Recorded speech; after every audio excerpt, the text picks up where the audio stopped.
अब इतना पढ़ लिया तो एक्सरसाइज भी कर लेते हैं। तो एक्सरसाइज नंबर 1.1 है, उसका पहला क्वेश्चन है निम्न में से कौन से समुच्चय हैं, अपने उत्तर का औचित्य लिखिए। पहले पूछ रहा है कि कौन से समुच्चय हैं और अपने उत्तर का औचित्य भी लिखिए, मतलब है तो क्यों है, नहीं है तो क्यों नहीं है। तो भाई जब पता ही लग जाएगा तो वही आंसर होगा, वही औचित्य होगा कि भाई क्यों नहीं है। ठीक है, तो पहला देखिए, जे अक्षर से प्रारंभ होने वाले वर्ष के सभी महीनों का संग्रह है। भाई जनवरी, जून, जुलाई यही होंगे। ठीक है, तो सभी लोग कहेंगे, हर कोई कह देगा कि हाँ यही है। ठीक है, कोई ऐसा तो नहीं कहेगा नहीं नहीं नहीं यार मैं तो मार्च को मानूंगा, मार्च भी जैसे शुरू होता है तो पागल ही होगा और कुछ भी नहीं है। ठीक है, तो ये संग्रह क्या है, सुपरिभाषित है। ओके, तो ये समुच्चय होगा।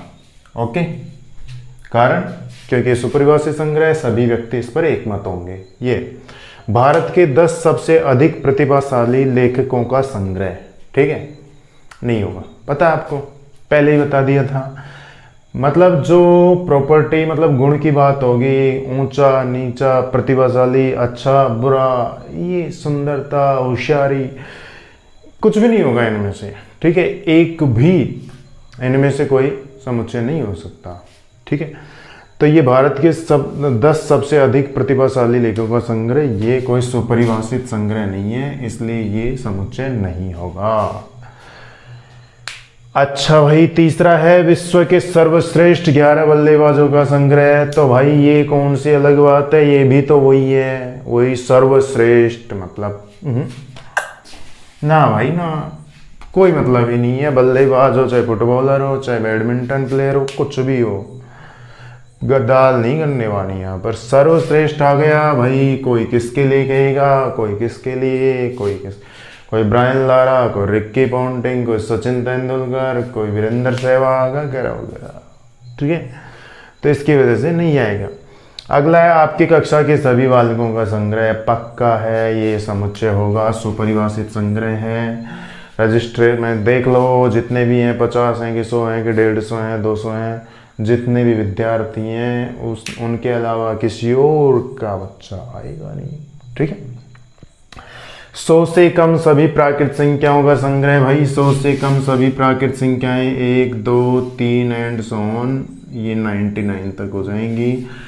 तो सभी कहेंगे यही है भाई प्राकृत संख्याओं का संग्रह, इनमें बीच में कोई कुछ और आएगा नहीं, तो समुच्चय होगा कुल मिलाकर। ठीक है, लेखक प्रेमचंद द्वारा लिखित उपन्यासों का संग्रह। भाई समुच्चय होगा, बिल्कुल होगा।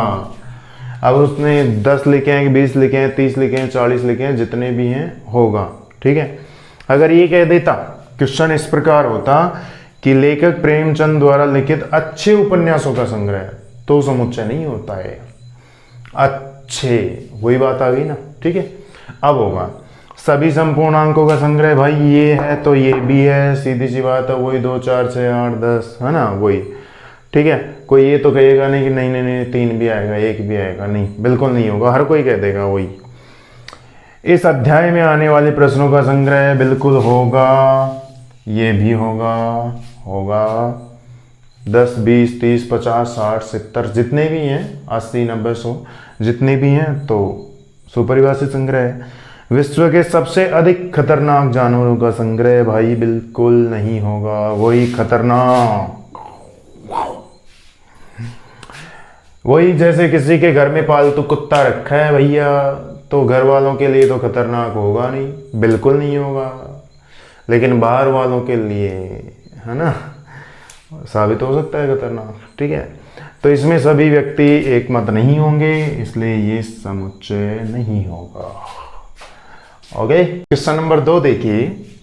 मान लीजिए, हाँ भाई मान लिया, a बराबर हमें दे रखा है 1, 2, 3, 4, 5, 6, तो रिक्त स्थान में उपयुक्त चिन्ह एप्सिलॉन और नॉट एप्सिलॉन, मतलब अवयव है या अवयव नहीं है, उसका चिन्ह भरना है। ओके, तो देखिए पहला 5 रिक्त स्थान है और a, ये पूछ रहा है कि 5 इसमें है या नहीं। ठीक है, बस यही है और कुछ भी नहीं।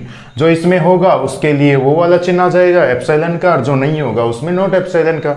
अवयव है तो वो आ जाएगा, और नहीं है तो है ये आ जाएगा। तो 5 इसमें है क्या वो देखना है बस, और कुछ भी नहीं है।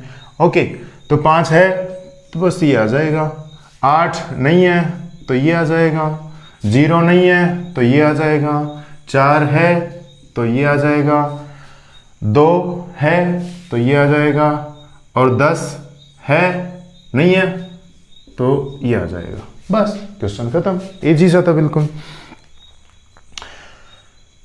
तीसरा देखिए, निम्नलिखित समुच्चयों को रोस्टर रूप में लिखिए। अब रोस्टर रूप में लिखने के लिए कह रहा है तो पहले ये देख लो कि लिखा हुआ किस रूप में है।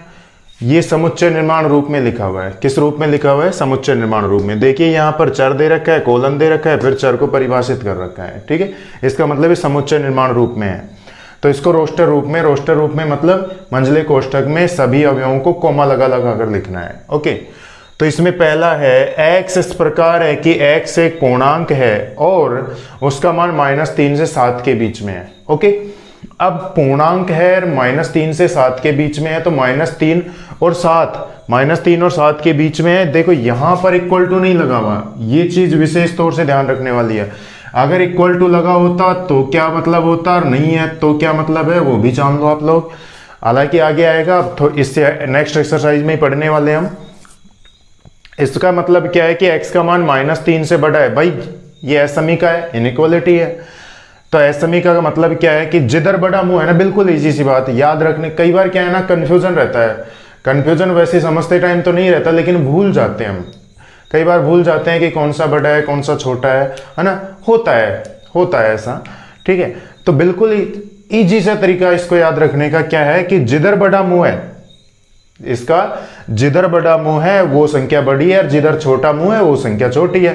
तो इसमें देखिए ये बड़ा है ये छोटा है, तो ये बड़ी है ये छोटा है। ठीक है, इसमें देखिए ये इधर से छोटा है इधर से बड़ा है, मतलब 7 बड़ा है x छोटा है। ठीक है, ये है इसका मतलब। तो x का मान -3 से 7 के बीच में है। अब ये शामिल नहीं है, मतलब -3 के बराबर नहीं है। अगर ये होता तो बराबर होता, और अगर इधर ये होता तो 7 के बराबर होता। ओके, तो ये -3 से 7 के बीच में है, इनके बराबर नहीं है। तो इनके बीच की वैल्यू जितनी भी होंगी वो सारी आ जाएंगी। तो क्या होंगी देखिए, इसको रोस्टर रूप में अगर लिखें तो -3 से बड़ी वैल्यू क्या होगी, -2, उससे बड़ी वैल्यू -1, उससे बड़ी वैल्यू 0, उससे बड़ी वैल्यू 1, 2, 3, 4, 5, 6। बस ये आंसर हो जाएगा। ओके, सेकंड है बी। हमें दे रखा है, क्या दे रखा है, x इस प्रकार है कि x संख्या 6 से कम एक प्राकृत संख्या है। बिल्कुल सरल है, 6 से कम प्राकृत संख्या 1, 2, 3, 4, 5। 6 शामिल नहीं है, 6 से कम के लिए बोल रहा है। और प्राकृत संख्या कौन सी होती है, जो गिनती में काम लेते हैं, हम काउंटिंग में काम लेते हैं, 1 2 3 4 5 6 7 8 ऐसी। थर्ड देखिए, अपना थर्ड क्वेश्चन है सी। x इस प्रकार है कि x 2 अंकों की ऐसी प्राकृत संख्या है, 2 अंकों की ऐसी प्राकृत संख्या जिसके अंकों का योग 8 है। अब भाई देखो 2 अंकों की है तो सीधी सी बात है 10 से शुरू होंगी काउंटिंग, नो उससे पहले तो कोई मतलब ही नहीं है। ओके, तो 10 के बाद 10 2 अंकों की संख्या है, तो उनके दोनों अंकों का योग कितना है, 1, 11 का 2, 12 का 3, 13 का 4, 14 का 5, 15 का 6, 16 का 7, 17 का 8। तो 17 होगी पहली संख्या। पहली संख्या कौन सी होगी, 17 होगी, जिसके दोनों अंकों का योग 8 है। ठीक, फिर उसके बाद अब तो बिल्कुल इजी हो रहा है, 26, फिर 3, अगर यहां पर 3 होगा तो यहां पर 5 मतलब 35, फिर 44, फिर 53, इन सभी का योग 8 है। 1 और 7 8, 2 और 6 8, 3 और 5 8, 4 और 4 8, 5 और 3 8, फिर कितनी हो जाएगी 62, फिर 71 और फिर 80। ओके, ये अगला क्वेश्चन है चौथा। देखिए डी हमें दे रखा है, x इस प्रकार है कि x एक अभाज्य संख्या और 60 की भाजक है। ओके, अभाज्य संख्या तो है और उसका 60 में भाग भी जाए।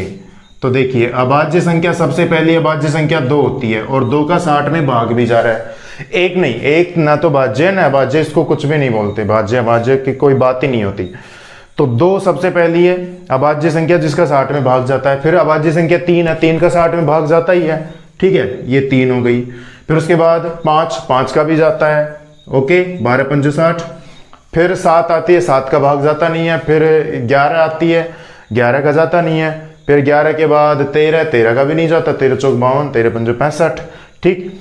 फिर आती है 17, 17 3 51, फिर 17 चौक 68 हो जाता है। फिर 19 दूना 38, 19 3 57, 19 का भी नहीं। फिर 23 दूना 46, 23 69 पहुंच जाता है, कोई मतलब ही नहीं है। फिर आती है 29, 29 दूना 58, नहीं जा रहा 60 पर, ठीक है। फिर उसके बाद 31, अब 31 से आगे देखना तो बेवकूफ़ी है, क्योंकि 30 ऐसी संख्या है जिसका 60 में भाग जा सकता है। अब 31 से ऊपर, भाई 30 से ऊपर पहुंचते ही 31 का तो क्या है, 31 दूना 62, 60 तो पहले ही रह गया। तो दुना में अगर वो 62 पहुंच रहा है तो फिर मतलब ही नहीं, आगे भाग देकर देखना ही नहीं है। तो ये वाली संख्या हो जाएंगी 2, 3 और 5। ओके, बस। अगला है ई हमें दे रखा ट्रिगोनोमेट्री शब्द के सभी अक्षरों का समुच्चय। ये तो बिल्कुल आसान है, आपको बता भी रखा है, जैसे मैथमेटिक्स का एग्जांपल दिया था, टी फिर आर, ओके, IGON, यहां तक तो लिख लो, IGON। फिर आगे ये देख लो कि पुनरावृत्ति तो नहीं हो रही, क्योंकि आपको बता रखा है पहले ही, पता होना चाहिए, क्योंकि समुच्चय में अवयवों की पुनरावृत्ति नहीं होती है ना। तो TRIGON तक तो ठीक है। O पहले आ चुका, फिर M लिखना है, और E भी नहीं आया तो E भी लिखना है, ME, ठीक। फिर T पहले आ गया, R भी पहले आ गया, तो इनको नहीं लिखना, फिर Y को लिख देना है, ठीक है। ये आंसर हो जाएगा। अगला क्या है, बेटर शब्द के सभी अक्षरों का समुच्चय। ये तो बिल्कुल आसान है, इसी की तरह BET और T आ चुका, ये E भी आ चुका, तो R लिख दिया जाएगा। ओके, ये क्वेश्चन था। तो ये है आपका दूसरा क्वेश्चन और तीसरा क्वेश्चन। ओके, तो क्वेश्चन नंबर 4 देखिए, निम्नलिखित समुच्चयों को समुच्चय निर्माण रूप में व्यक्त कीजिए। ठीक है, क्वेश्चन है रोस्टर रूप में, हमें समुच्चय निर्माण रूप के में व्यक्त करना है। क्या है देखिए, 3, 6, 9, 12, ठीक है, इनका समुच्चय निर्माण रूप हम इधर लिख लेंगे। ठीक, तो 3, 6, 9, 12 क्या है, ये 3 के गुणज हैं। अब 3 के गुणज भी कहां तक हैं, 12 तक हैं। तो इसको ऐसे भी लिख सकते हो, x इस प्रकार है, कैसे देखिए, x इस प्रकार है कि x 12 तक का 3 का गुणज है। ठीक है, ऐसे लिख सकते हैं। बट क्या होगा, इससे इंप्रेशन नहीं होगा। क्या नहीं होगा, इंप्रेशन। और भाई आज का जमाना तो है ही ऐसा, जो दिखता है वो बिकता है। तो कैसे लिखेंगे इसको, यहां पर इसको हमें लिखना होगा x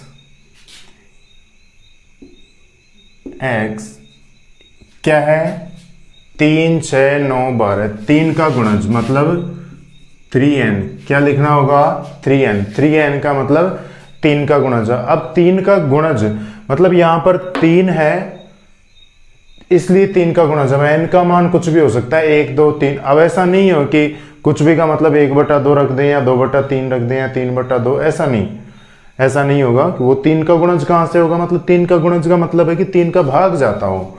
ठीक है, तो n क्या रखना होगा, यहां पर एक प्राकृत संख्या, और वो भी कहां तक, 12 तक है। तो n का मान कहां तक रखना होगा, हमें 4 तक। क्या रखना होगा, 4 तक। ओके, ये होता है इंप्रेशन के लिए।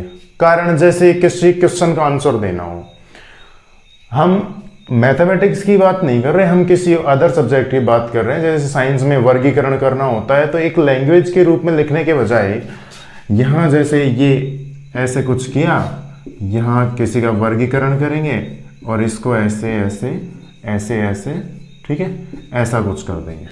ओके, या फिर कि भारत में विभिन्न क्षेत्रों में पाई जाने वाली मृदा के बारे में बताना है, या संसाधनों के बारे में बताना है, या ऊर्जा के स्रोतों के बारे में बताना है।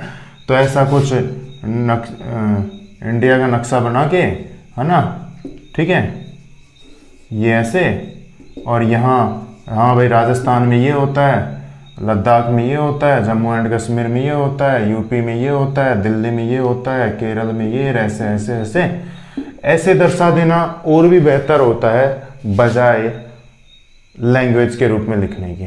ठीक है, तो हमें इस रूप में ना लिखकर इस रूप में आंसर लिखना होगा, जिससे ज़्यादा इंप्रेशन होगा। बाकी आंसर तो उसमें भी लिख सकते हो, वो कोई खास बात नहीं है। ओके, सेकंड पार्ट देखिए, इसको कैसे लिखेंगे ये देखिए, गौर से देखिए। 2 दूनी 4 दूनी 8 दूनी 16 दूना 32, मतलब 2 का, अब 2 का क्या गुणज नहीं होगा, क्योंकि गुणज में तो छूट रहे हैं। 2 दूनी 4 2 तिया 6, 6 है ही नहीं, तो 2 का गुणज नहीं है।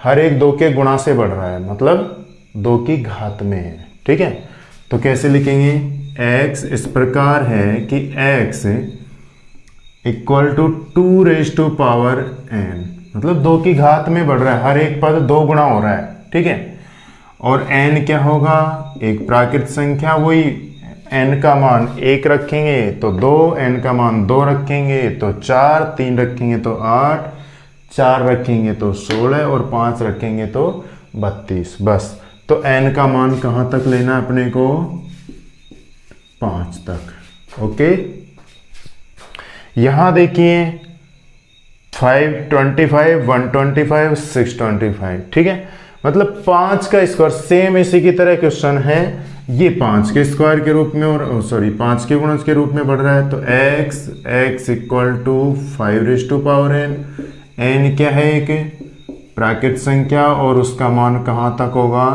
4 तक। ओके, ये क्या है, एक समपूर्णांक है। ठीक है, x इक्वल टू 2n और n क्या है, एक प्राकृत संख्या। इसको तो लैंग्वेज के रूप में भी लिख सकते हो, x एक सम पूर्णांक है। ओके, ये देख लीजिए 14900, तो इसको कैसे लिखेंगे, x, ये देखिए यहां पर पहले देखिए ये क्या है 1, ये 4, ये 9 और ये 100, तो डैश डैश डैश मतलब बीच में भी कुछ नंबर्स हैं। तो 1, ये 1 का स्क्वायर है, ये 2 का स्क्वायर है, ये 3 का स्क्वायर एंड सो ऑन, ये 10 का स्क्वायर है, मतलब n का स्क्वायर। ओके, x इस प्रकार है कि x equal to n square, और n क्या होगा, एक प्राकृत संख्या, और वो भी कहां तक है, 10 तक। ठीक, ये ऐसे भी लिख सकते हो, x इस प्रकार है कि x 100 तक की पूर्ण वर्ग संख्या है। ओके, ये अपूर्ण वर्ग मतलब जिनका पूरा पूरा वर्गमूल होता हो, वो 100 तक, 1 4 9 फिर 16 25 36 49 64, फिर क्या होगा 81 फिर 100। ओके, पांचवा क्वेश्चन देखिए, निम्नलिखित समुच्चय के सभी अवयवों को सूचीबद्ध कीजिए। अब सूचीबद्ध करने का मतलब क्या है, रोस्टर रूप में लिखना। ठीक है, क्योंकि रोस्टर रूप का ही तो दूसरा नाम सूचीबद्ध था। ओके, तो पहला क्वेश्चन है a इक्वल टू x इस प्रकार है, किस रूप में दिया हमें, समुच्चय निर्माण रूप में। ओके, तो x एक विषम प्राकृत संख्या है। भाई विषम प्राकृत संख्याएं कौन सी होंगी, इसका रोस्टर रूप में इधर लिख रहे हैं आंसर, कौन सी होंगी, 1 3 5 7 प्राकृत संख्याएं हैं, और वो कैसी हैं, विषम हैं। ओके,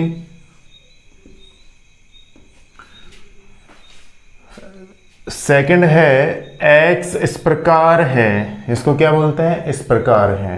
तो x इस प्रकार है कि x एक पूर्णांक है और वो कैसा है, -1/2 से 9/2 के बीच। ओके, तो -1/2 से तो बड़ा और 9/2 से छोटा, तो -1/2 से जस्ट बड़ा पूर्णांक क्या होगा, 0। ओके, उससे बड़ा पूर्णांक 1, उससे बड़ा 2, उससे बड़ा 3, उससे बड़ा 4, उससे बड़ा 5, लेकिन हमें क्या दे रखा है 9/2 तक, उससे छोटा चाहिए। 9/2 का मतलब 4.5, तो 5 तो उससे ज्यादा पहुंच गया। तीसरा देखिए, x इस प्रकार है कि x एक पूर्णांक है और वो भी कैसा कि x² का मान 4 से छोटा या बराबर। तो भाई मुझे ये बताइए कि x का ऐसा क्या मान रखें, भाई पूर्णांक भी हो, पूर्णांक मतलब 1 2 3 4, 0 -1 -2 -3 -4 ऐसे कुछ। ओके, तो पूर्णांक मान रखना है और उसका स्क्वायर करने पर वो 4 से बराबर या छोटा है। तो देखिए भाई, 1 का स्क्वायर करेंगे तो क्या होगा भाई, 1 ही होगा, 4 से छोटा है। 2 का स्क्वायर करेंगे तो क्या होगा भाई, क्या होगा 4 होगा, जो कि 4 के बराबर है। ठीक है, अब 3 का स्क्वायर करेंगे तो 9, जो कि 4 से बड़ा पहुंच गया। तो 3 तक पहुंचो ही मत, ठीक, इधर आ जाओ। ओके, अब 0, भाई पूर्णांक ही कह रहा है तो इसमें तो 0 भी आएगा, नेगेटिव वैल्यू भी आएंगी, तो 0 का स्क्वायर 0 ही। फिर -1 का स्क्वायर +1, तो -1 भी x की जगह आ सकता है। ओके, 4 से छोटा है इसका स्क्वायर। -2 का स्क्वायर 4, जो 4 के बराबर है। ठीक, अब -3 का स्क्वायर वही उसी की तरह 9 हो जाएगा, जो कि 4 से बड़ा पहुंच जाता है। ओके, तो -3 होगा नहीं। चौथा क्वेश्चन देखिए, डी हमें दे रखा है x इस प्रकार है कि x लॉयल शब्द का एक अक्षर है। बिल्कुल इजी है, तो इसमें तो कुछ है ही नहीं, बिल्कुल इजी है। क्या, LOYA, क्योंकि L पहले आ चुका तो लास्ट वाला L आएगा नहीं। पांचवा देखिए, x इस प्रकार है कि x वर्ष का एक ऐसा महीना है जिसमें 31 दिन नहीं होते हैं। तो भाई 31 दिन नहीं होते हैं, वो कौन से होंगे, फरवरी, बिल्कुल इजी क्वेश्चन है। फिर मार्च में होते हैं तो अप्रैल, फिर मई में होते हैं तो जून, फिर जुलाई और अगस्त दोनों में होते हैं सितंबर, फिर नवंबर क्योंकि अक्टूबर में होते हैं। लास्ट देखिए, F दे रखा है x इस प्रकार है कि x अंग्रेजी वर्णमाला का एक व्यंजन है जो k से पहले आता है। ये बिल्कुल इजी क्वेश्चन है। B क्योंकि ये तो स्वर है। C, D, E भी स्वर है। F, G, H, I स्वर है, फिर J, फिर उसके बाद तो K आ ही जाता है। ओके, तो ये था अपना क्वेश्चन नंबर 5। और क्वेश्चन नंबर 6 तो बिल्कुल ईजी सा है, मेरे हिसाब से कर सकते हो। अगर कोई दिक्कत आती है तो आप कमेंट बॉक्स में लिख सकते हो, पूछ सकते हो पर्सनली भी। ओके।